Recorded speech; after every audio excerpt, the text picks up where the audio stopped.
오늘 말씀의 제목은 화목제물은 이렇게 드리라라는 제목입니다. 오늘 아침 말씀은 이스라엘 백성의 제사 중에 화목 제사에 대한 추가 규정을 말씀하는 내용입니다. 앞에 레위기서 3장에서 화목제에 대한 화목 제사에 대한 내용을 소개해 드렸습니다.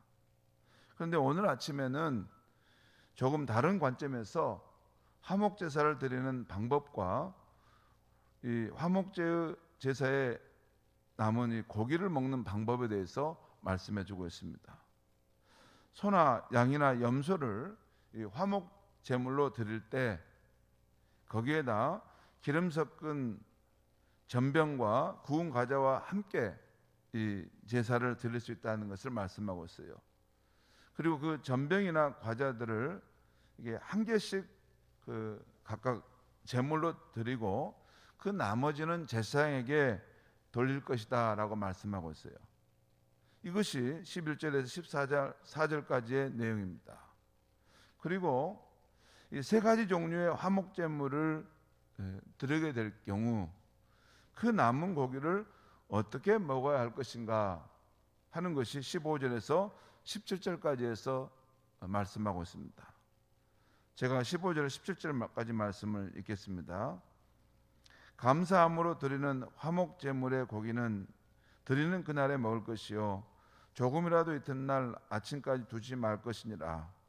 그러나 그의 예물의 제물이 서원이나 자원하는 것이면, 앞에는 감사함으로 드리는 것이었고 그 다음에 16절은 서원함이나 자원함으로 드리는 화목 제물의 경우라면 그 제물을 드린 날에 먹을 것이요 그 남은 것은 이튿날에도 먹되 그 제물의 고기가 셋째 날까지 남았으면 불사를 찌니, 셋째 날까지는 그 남은 것을 먹지 말고 그때는 불사를 나서 태워버리라는 것이죠.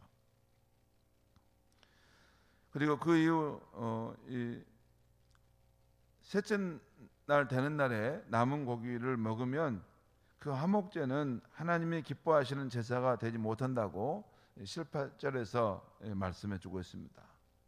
그리고 19절에서 20절까지에서는 남은 화목제의 고기가 부정한 물건이나 부정한 사람에게 접촉되지 않도록 하라라는 말씀을 하고 있어요. 그러면 거룩함이 손상된다라는 것입니다. 그리고 22절에서 27절까지는 화목제물의 기름과 피는 먹지 말라고 하고 있습니다.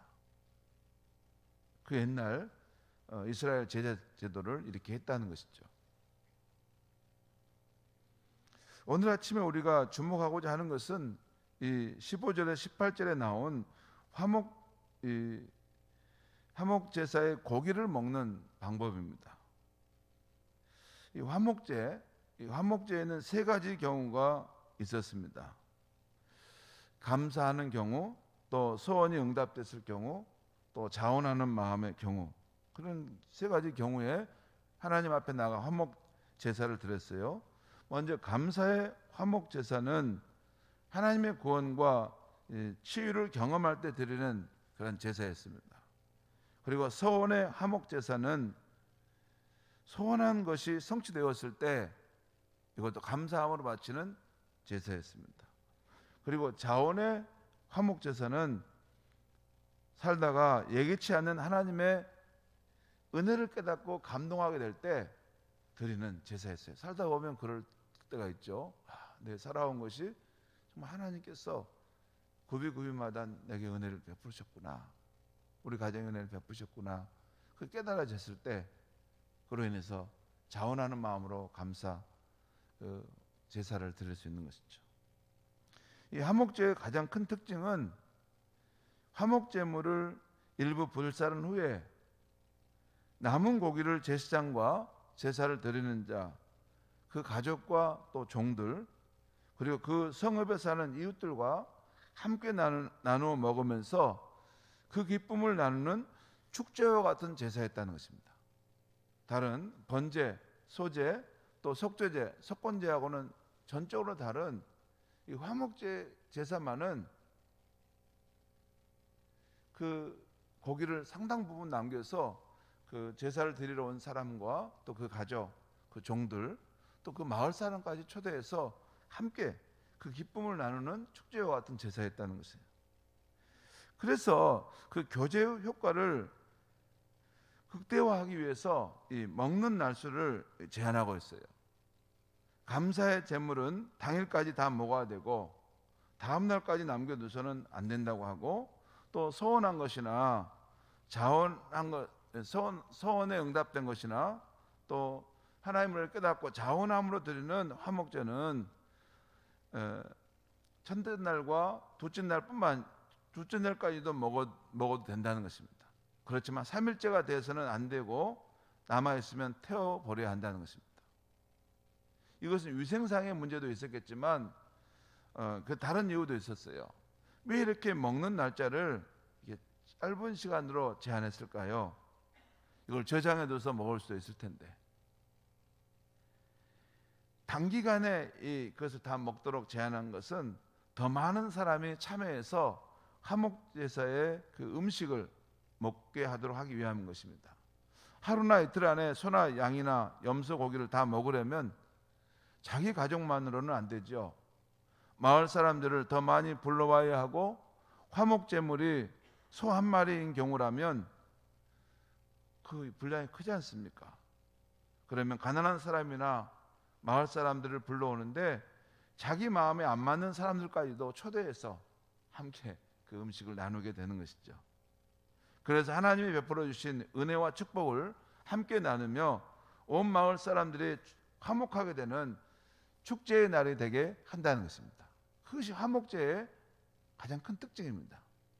그러니까 나 혼자 이 하나님 앞에 용서받은, 구원받은 이 화목의 기쁨을 누리는 게 아니고 이웃 사람들과 더 많은 사람들과 함께 모여서 이 하나님에 대한 이 기쁨과 즐거움을 함께 나누면서 이웃과 화목을 이루어간다는 것이죠.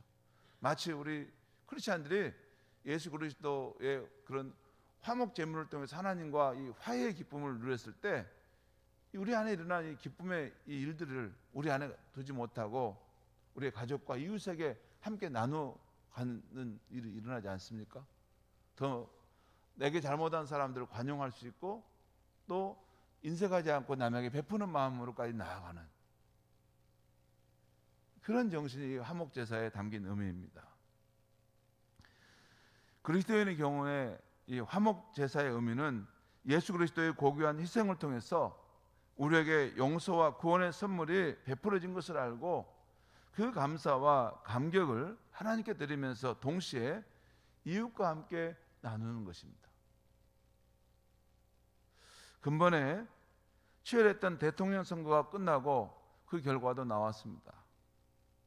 그리고 그 결과를 볼 때 국민의 마음이 절반씩 나누어진 것 같아서 참 안타깝고 아픕니다. 새로 선출된 대통령 당선인은 경쟁 후보에 표를 준 국민들의 마음도 따뜻하게 보듬을 수 있어야 하겠습니다. 그리고 근본 대선의 결과를 겸허히 성찰해서 왜 저런 구도가 나왔을까 생각해 보면 국민의 뜻을 헤아릴 수 있습니다. 그래서 더 이상 갈등과 대립 구도가 아닌 온 국민들이 서로 통합하고 상생할 수 있는 길로 가야 하겠습니다. 그것이 3년째 코로나로 고통받고 있고 또 급박하게 돌아가는 국제 정세에서 불안해하는 국민과 하늘의 뜻을 받드는 길이라 할 수 있을 것입니다.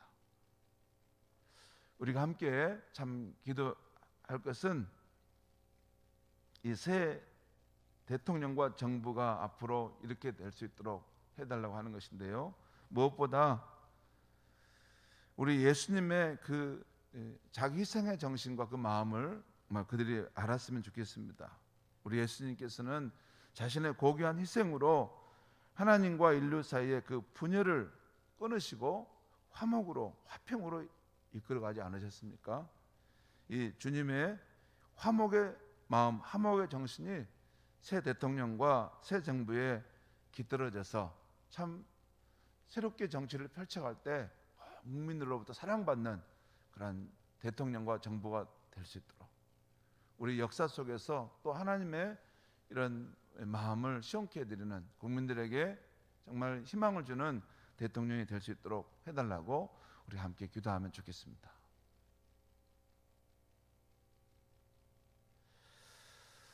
기도하겠습니다. 하나님 아버지, 치열하고 극한 대립으로 치달았던 대통령 선거가 마쳤고 또 그 결과가 나왔습니다. 하나님 아버지, 이로 인해서 국민들의 마음이 서로 하나 되지 못하고 지금 서로의 어려운 상황이 그대로 노출된 상황 속에 있습니다. 하나님 아버지, 이 나라를 긍휼히 여겨주시고 이 나라의 이런 서로 세대 간의 진영 간 또 성별로 갈등이 되어 있는 이 나라가 하나로 통합이 되고 또 한마음으로 되어갈 수 있도록 이 나라를 주님 긍휼히 여겨주시고 또 인도하여 주시옵소서. 특별히 새로운 대통령 당선인과 또 함께할 사람들이 이 국민의 뜻을 겸허히 잘 헤아려서, 지금 많은 국민들이 힘들어하고 고통스러워하는데 이 어려운 시대 국민들에게 희망을 줄 수 있는 그러한 정치를 펼쳐갈 수 있도록 도와주시옵소서. 특별히 우리 예수님의 그 자기를 희생함으로써 분열과 갈등을 끊고 평화를 가져왔던 그 정신을 잘 받아서 온 국민들의 마음을 하나로 묶어대며 희망의 길로 제시해 갈 수 있는 새로운 그런 정부가 잘 들어설 수 있도록 인도하여 주시옵소서. 감사하며 예수님의 이름으로 기도하옵나이다. 아멘.